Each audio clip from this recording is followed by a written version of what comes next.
सभी भाइयों से हाथ जोड़कर निवेदन है, यह वीडियो पूरी देखो और मेरे काम की तारीफ करना या मत करना, लेकिन थोड़े से जागरूक हो जाओ।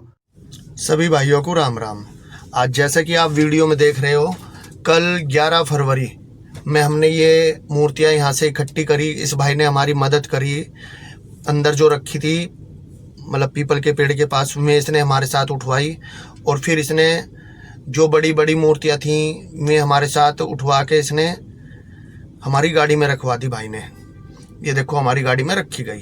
ठीक है जी, यहाँ से जो भी था हमने सब उठा लिया। इस भाई का बहुत बहुत धन्यवाद, दिल से धन्यवाद, क्योंकि हमारा उद्देश्य है लोगों को जागरूक करना कि इन मूर्तियों का विसर्जन होना चाहिए जो सड़कों पे पड़ी हुई है। ठीक है भाई। इसके बाद हम आगे साउथ सिटी गुरुग्राम में, ये साउथ सिटी में है और ये एक पीपल के पेड़ के पास थी और हमने उठा ली। अब देखो आप, यहाँ पे एक भी मूर्ति हम नहीं छोड़ने के। हो गया साफ यहाँ से भाई साहब। इसके बाद चलते हैं फिर दूसरे चौक पे, साउथ सिटी में ही ये हमने अंदर रखी। ठीक, और ये पहुंच जाते हैं हम साउथ सिटी में दूसरे चौक पे। यहाँ से ये देखो पेड़ के उसमें घुसेड़ रखी है भैया, जो पेड़ का फरमा बना होता है, ये पेड़ के नीचे पड़ी हुई है। कब तक ये बेइज्जती चलेगी भाई? ठीक है, और हम यहाँ से भी इन्हें उठा लेते हैं, आप देखते रहो आराम से। ठीक है भाई। और यहाँ से उठाने के बाद हम चल देते हैं फिर दूसरी जगह। Okay guys. और ये देखो एक और पेड़ मिला, यहाँ पे एक बिजली घर है साउथ सिटी गुरुग्राम में। ठीक, वहाँ से भी ये मूर्तियाँ उठाई और हमने इकट्ठी कर ली। फिर आ जाते हैं हम अपने गोदाम पर। ठीक है दोस्तों, गोदाम पे आके हम इन सबको अपनी गाड़ी के अंदर ही रख लेते हैं, केबिन में तह लगा के, ताकि भाई देखो पीछे माल लोडिंग होना है तो इसमें तह लगाना जरूरी है। अब ये देखो आप, तह लग रही है नहीं लग रही। ये सारी मूर्तियां छांट छांट के, पेपर वाली अलग, गत्ते वाली अलग। ठीक है, और इसके बाद ये हमारी केबिन फुल हो जाता है। ये देखो अब आप, केबिन फुल हो गया ना, हो गया। और जो बड़ी मूर्तियां थी मैं अभी बोरे में रखी हुई है, उन्हें हम सबसे लास्ट में अंदर रख लेंगे। ठीक है, इन मूर्तियों को आज 11 तारीख है, मतलब 12 तारीख की सुबह हम विसर्जित कर देंगे। ठीक है, और अब हम पहुंच जाते हैं जहां विसर्जन होना है। ये देखो नदी है नीचे।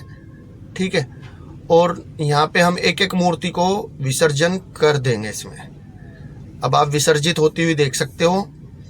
ठीक है, और अगर भाई मैं आपसे एक रिक्वेस्ट करनी चाहूँ, कहीं कोई मुझसे गलती हो जाए तो भाई बता देना कमेंट करके आप। ठीक, मैं इतना बड़ा यूट्यूबर नहीं हूँ। मेरा मेन उद्देश्य है कि मेरे जितने भी भाई बंधु हैं वे सिर्फ ये ज्ञान ले लें कि इन मूर्तियों को रोड पे फेंकने से हमारी धर्म की हानि भी होती है, हमारे पुण्य की भी हानि होती है, हमारे सब कर्मों की हानि हो जाती है। ठीक है, ये देखो अब आप, गंगा जी में ही जा रही है ये देखो आप। ये साईं बाबा की मूर्ति हो या किसी की भी मूर्ति हो, मूर्ति इज मूर्ति। ठीक है, मैं सबको उठा के विसर्जित करता रहूंगा जब तक मुझे मिलती रहेंगी। लेकिन मेरा मानना यह है कि जब मैं कर सकता हूं तो भाई आप इन्हें खरीद के लाते हो, आप विसर्जित क्यों नहीं करते हो भाई? ठीक है, मेरी हाथ जोड़ के रिक्वेस्ट है भाई, इन्हें सड़कों पे ना फेंके। साल में 2 साल में जब भी आप दिल्ली गुड़गांव से बाहर जाएं, जब भी अपनी इकट्ठी मूर्तियां ले जाएं और कहीं भी अच्छी नदी में इन्हें विसर्जित कर दें। ठीक है, तो मुझे एक चीज और पूछनी है, हमारे संस्कार इसी वजह से खत्म हो गए हैं। ठीक है भाई, अगर मेरे विसर्जन में कहीं कोई कमी है तो वो मेरे संस्कार नहीं है भाई, समय का अभाव भी हो सकता है।